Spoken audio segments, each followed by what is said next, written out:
एक सियासी फिल्म सरकार 3.2।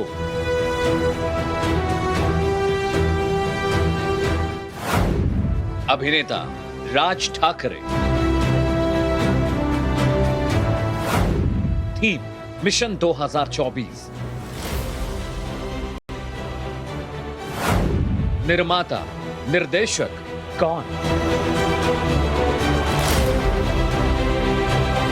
फिलहाल रहिए मौन, बस नजरें गड़ाए रखिए, क्योंकि जो पॉलिटिकल पिक्चर 3 मई को रिलीज होने वाली है उसकी पूरी कहानी हम आज ही आपको दिखाने वाले हैं। महाराष्ट्र की सियासत में 3 मई का दिन काफी ज्यादा अहम है, क्योंकि उस दिन वो होने वाला है जो छत्रपति शिवाजी महाराज के राज्य की राजनीति को बदल कर रख देगा।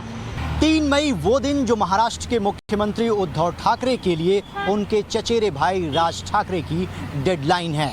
ये वो अल्टीमेटम है जो राज ठाकरे ने मस्जिदों से लाउडस्पीकर उतारने के लिए उद्धव सरकार को दिया है। मई के बेहद गर्म महीने में 3 तारीख और 3 काम, जिसके जरिए महाराष्ट्र में हिंदुत्व की राजनीति के पोस्टर बॉय राज ठाकरे के नए अवतार का पूरा प्लान सामने आने वाला है।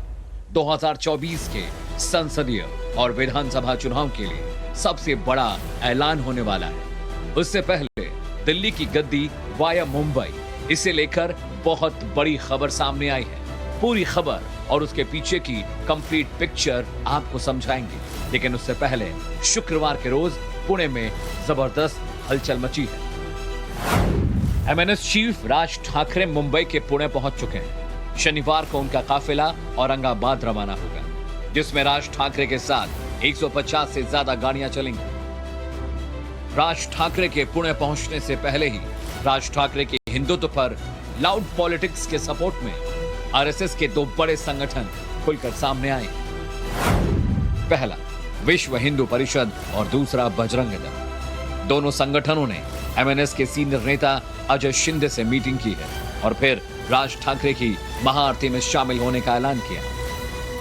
मई में राज ठाकरे के लिए 1, 3 और 5 तारीख काफी ज्यादा महत्वपूर्ण है, क्योंकि 1 तारीख को वो औरंगाबाद में रैली करने वाले हैं, जिन्हें प्रशासन ने 16 शर्तों के साथ उन्हें मंजूरी दे दी है। वहीं 3 तारीख को एमएनएस के कार्यकर्ता महाराष्ट्र भर में लाउडस्पीकर पर महाआरती करने वाले हैं और 5 मई की तारीख को वो अयोध्या पहुंचने वाले हैं राज ठाकरे, जो कि रामलला की जन्मभूमि है। सबकी निगाहें 3 मई पर टिकी हैं, जब राज ठाकरे और उनके समर्थक महाआरती करेंगे। ये तारीख राज ठाकरे की वो चेतावनी है जो उन्होंने 12 अप्रैल को ठाणे की रैली में दी थी।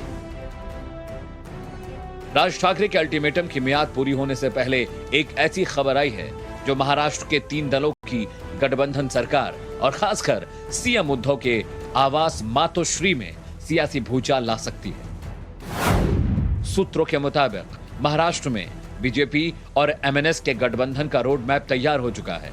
इसे लेकर 21 अप्रैल को नागपुर में एक बड़ी मीटिंग हुई, जिसमें आरएसएस प्रमुख मोहन भागवत, पूर्व सीएम देवेंद्र फडणवीस और बीजेपी नेता शिव प्रकाश शामिल हुए।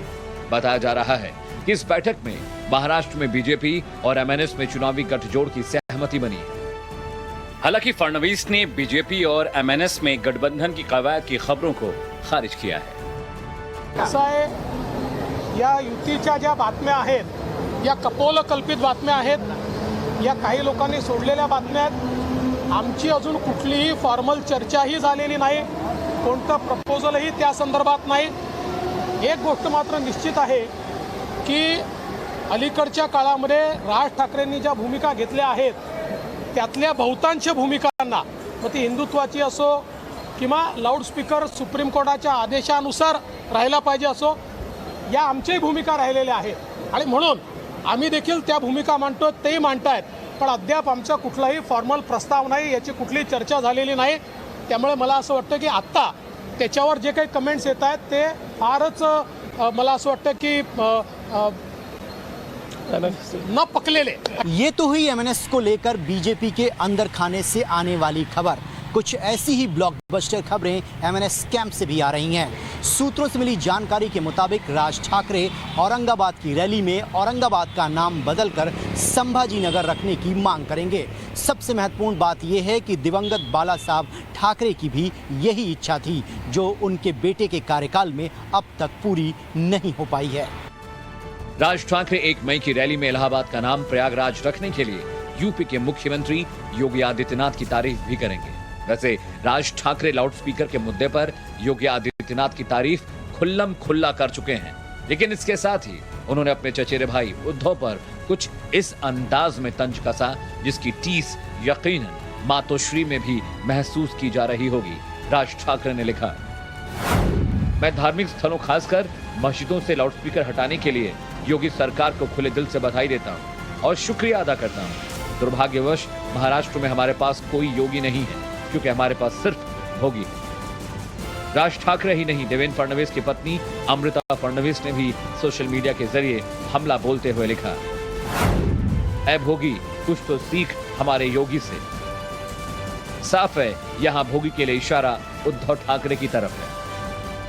उद्धव ठाकरे पर तंज की तलवार चलाने और 1 मई को औरंगाबाद में रैली और फिर 3 मई को सियासी महाआरती के बाद राज ठाकरे 5 मई को अयोध्या जाएंगे। यहाँ